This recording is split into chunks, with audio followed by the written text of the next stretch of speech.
प्यारे बच्चों, अस्सलाम वालेकुम रहमतुल्लाहि व बरकातहू।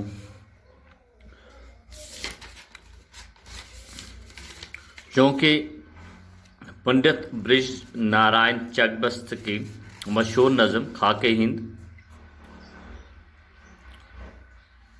जितने भी उसके लगभग 6 बंद हैं, 6 बंदों की हमने तशरीह करने की कोशिश करी है। अब चूँकि मुख्तसरन उसके कुछ सवालात यहाँ पे हमारे इसमें हैं, उनके जवाब ढूंढने की हम कोशिश करेंगे।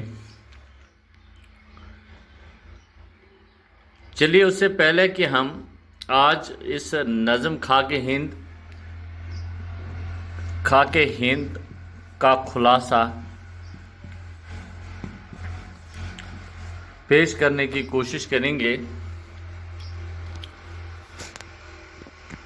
पंडित ब्रिज नारायण चकबस्त अपनी नज़म खाके हिंद में अपने मुल्क की अज़मत बयान करके मुल्क के लोगों के दिलों में मुल्क के लिए मोहब्बत का जज्बा पैदा करना चाहते हैं। वो मुल्क की बेमिसाल तहजीब और शानदार दरियाओं, पहाड़ों और अजीम शख्सियतों का हवाला देते हुए हिंदुस्तान की शानदार और बेमिसाल तहजीब की अहमियत बयान करते हैं।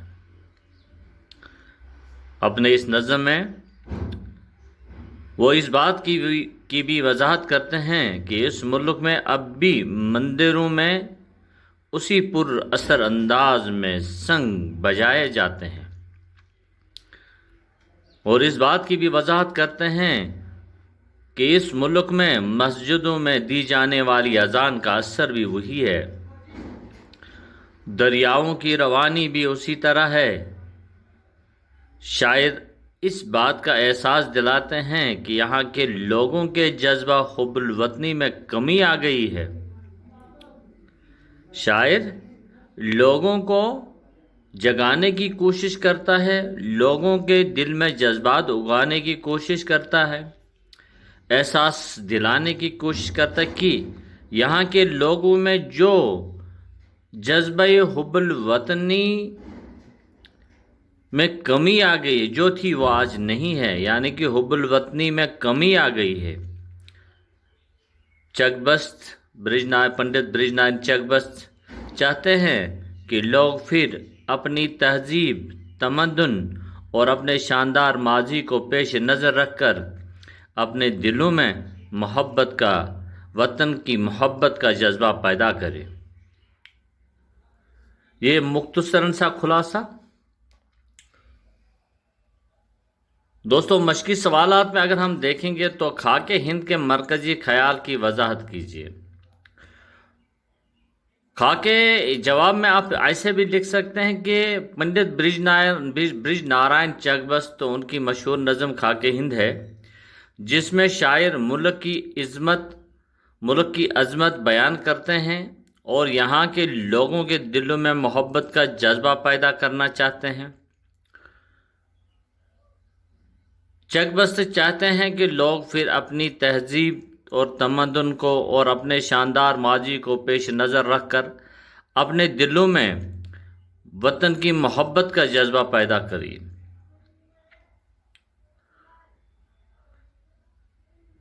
और इसमें नज़म के तीसरे बंद माबद, कोहन, अंजुमन और चमन किस लिए इस्तेमाल हुए। देखिए, माबद, कोहन, अंजुमन और चमन अल्फाज जो है शायर ने अपने वतन के लिए इस्तेमाल किए हैं।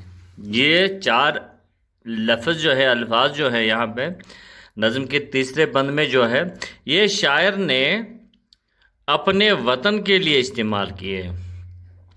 और इसी तरह खाके हिंद जो है, इसके चौथे बंद में गौतम, सरमद, अकबर, राणा के नाम जो आए हैं, अपने दोस्तों के साथ उन शख्सियत के बारे में भी बात कीजिए और अपने उस्ताद से भी। और ये चलिए मैं बता देता हूँ, इनके एक दो 3 जुमले इसमें लिखे। देखिए, गौतम अगर आप देखेंगे, गौतम बुद्ध एक शहजादा था।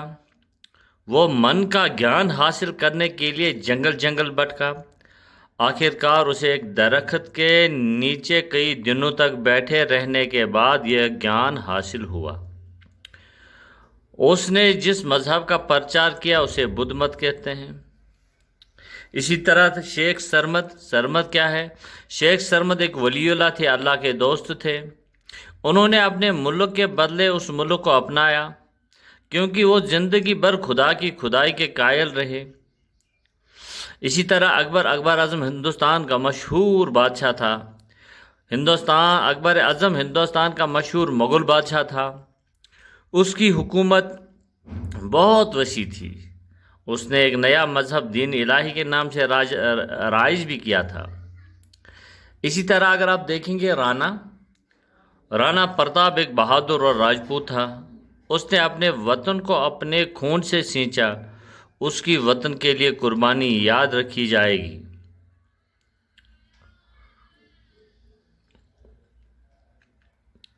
اور دوستو اس کے بعد پھر یہ ہے یونان پر اگر ہم دیکھیں گے، شمع ادب نتیج جب یونان کے انجمن میں تاباں تھا مہر دانش اسی وادی کہن میں۔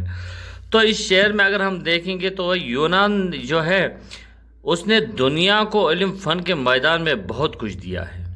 یونان نے دنیا کو علم و فن کے میدان میں بہت کچھ دیا ہے۔ ارسطو، افلاطون جیسے دانشور مفکر یونان کے ہی پیداوار ہیں، یعنی کہ ارسطو اور افلاطون جیسے بڑے دانشور مفکر یہ یونان کے ہی ہیں۔ شاعر کا خیال ہے کہ یونان کی محفل میں بھی ابھی علم و ادب کی شمع روشن نہیں ہوئی تھی اور ہندوستان میں اس وقت عقل اور حکمت کی سورج سے چمک رہا تھا۔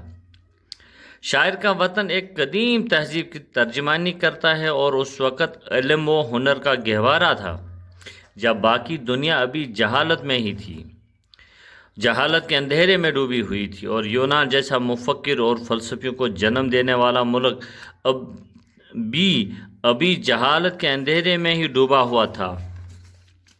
اسی کے ساتھ ہی یہ چگبست کی مشہور نظم خاک ہند، ان کے تمام سوالات مشقی سوالات جو تھے وہ اختتام کو پہنچ رہے ہیں۔ کل پھر ملیں گے، تب تک کے لیے اللہ حافظ۔